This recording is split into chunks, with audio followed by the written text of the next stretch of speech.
जिस तरीके से आरसीबी के 18 साल के सूखे को स्मृति मंदाना ने दूर किया था, उसके बाद हमारे बॉयज का जो कमबैक हुआ था, वैसा ही कुछ स्पाई यूनिवर्स के साथ भी हो सकता है क्या? नहीं बताऊंगा, बताओ ना। अभी तक जितना भी कुछ स्पाई यूनिवर्स के साथ हुआ है वो सबको भुला के अल्फा मूवी एक अच्छी कॉन्सेप्ट के साथ एक ब्लॉकबस्टर मूवी बन के स्पाई यूनिवर्स की अपकमिंग मूवीज को एक अच्छा मौका दे सकती है इस यूनिवर्स को आगे बढ़ाने का। क्या ये हो सकता है?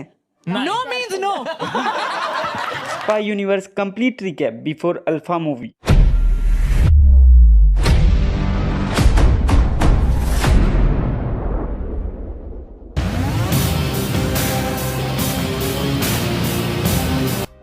दो 2012 एक था टाइगर।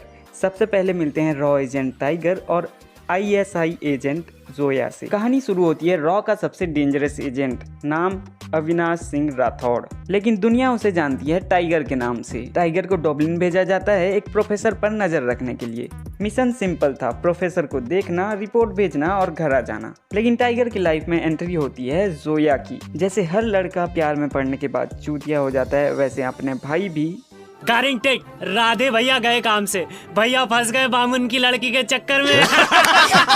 ओए ओए ओए। और उसके बाद मिशन गया।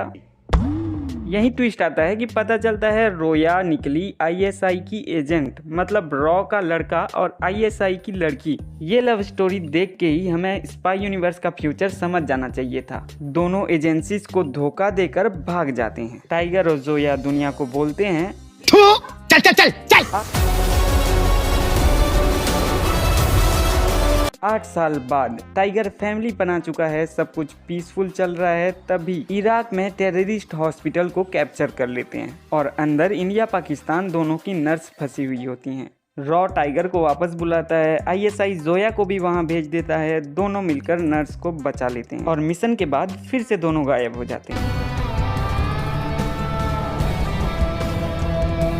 अब एंट्री होती है कबीर की। कबीर रॉ का सबसे इलाइट एजेंट है। एक मिशन के बाद लगता है कि कबीर गद्दार बन चुका है।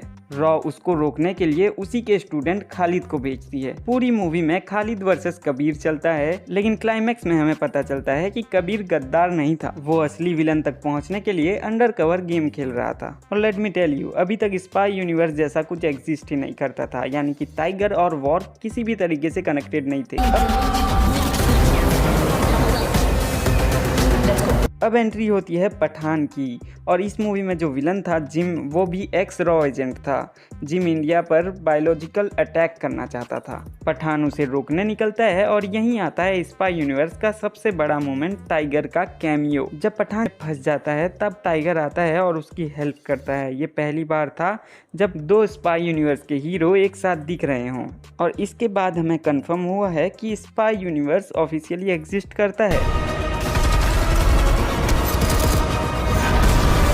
ये मूवी पठान के बाद आई है और विलन है यहाँ अतीश रहमान। टाइगर और जोया अपनी नॉर्मल लाइफ जी रहे थे फिर से, लेकिन तभी उनकी जिंदगी में एक तूफान आ जाता है। एक पुराना दुश्मन अतीश रहमान। सब कुछ ये वादा है मेरा और मैं अपना वादा कभी नहीं तोड़ता।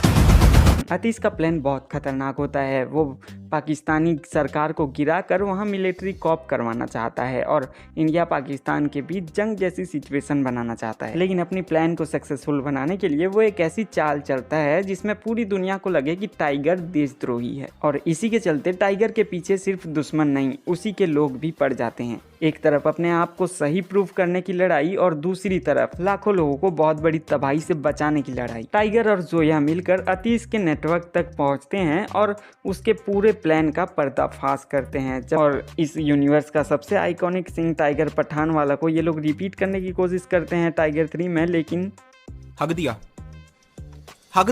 स्टोरी दिखने में जितनी इंटरेस्टिंग लग रही है, लेकिन मूवी देखते समय हमको पता चलता है कितनी गंदी मूवी थी यार ये। एज ऑलवेज आखिर में टाइगर विलन को हरा देता है और बॉलीवुड मूवी की तरह हैप्पी एंडिंग हो जाता है। लेकिन पोस्ट क्रेडिट सीन में जो ऋतिक का कैमियो था, उसने प्रॉमिस किया था कि स्पाई यूनिवर्स की बिगेस्ट मूवी अभी बाकी है।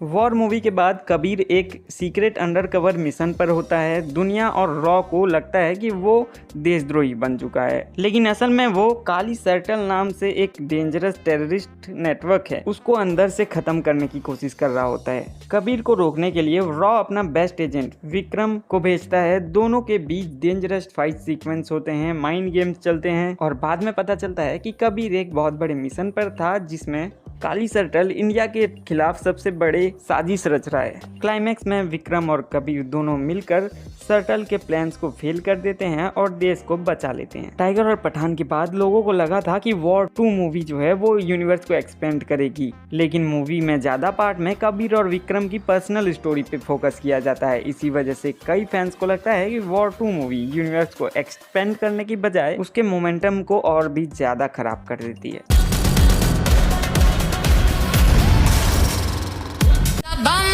ट्रेलर की शुरुआत से ही फिल्म का टोन काफी डार्क और सीरियस रखा गया है। यहाँ आलिया भट्ट कोई नॉर्मल एजेंट नहीं लगती, बल्कि एक ऐसी स्पाई हैं जो बचपन से ही मिशन के लिए तैयार की गई हैं। वहीं बॉबी देओल का कैरेक्टर भी काफी इंटरेस्टिंग कैरेक्टर है। हाँ, क्योंकि बॉबी देओल शुरुआत में मेंटर और गाइड जैसे दिखते हैं, लेकिन जैसे जैसे ट्रेलर आगे बढ़ता है वैसे वैसे लगता है कि कहानी का असली कॉन्फ्लिक्ट उन्हीं से स्टार्ट होने वाला है। हो सकता है मूवी का बिगेस्ट इमोशनल एंगल भी इसी साइड से निकले। अब बात करते हैं सरवरी के कैरेक्टर की। इंटरेस्टिंग बात यह है कि ट्रेलर में सरवरी का कैरेक्टर काफी कम रिवील किया गया है। वाईआरएफ यूजुअली जब किसी कैरेक्टर को ट्रेलर में छुपाता है तो उसके पीछे बड़ा ट्विस्ट होता है। हो सकता है सरवरी आलिया की पार्टनर हो। पर इस बार सीता आज लंका खुद जलाने आई। ये सिर्फ मूवी का डायलॉग नहीं, ये पूरी फिल्म का थीम लगता है। इस बार हीरोइन को बचाने को हीरो नहीं आएगा, यहाँ हीरोइन खुद मिशन पर लीड करेगी और खुद अपनी लड़ाई लड़ने वाली है। ट्रेलर के एंड में हमें स्पाई यूनिवर्स की कनेक्शन की झलक मिलती है, उड़ने वाली है। ट्रेलर का सबसे बड़ा प्लस पॉइंट था ऋतिक रोशन का कैमियो, और मूवी में भी यही हो सकता है। अभी तक के इन्फॉर्मेशन के हिसाब से टाइगर जो है वो इस यूनिवर्स का फाउंडर है, कबीर एक एलीट एजेंट है, पठान इन सब का लीडर है और अल्फा आने वाली फीमेल लीड स्पाइस हैं। सो लेट्स सी कैसे काम करता है ये यूनिवर्स आगे।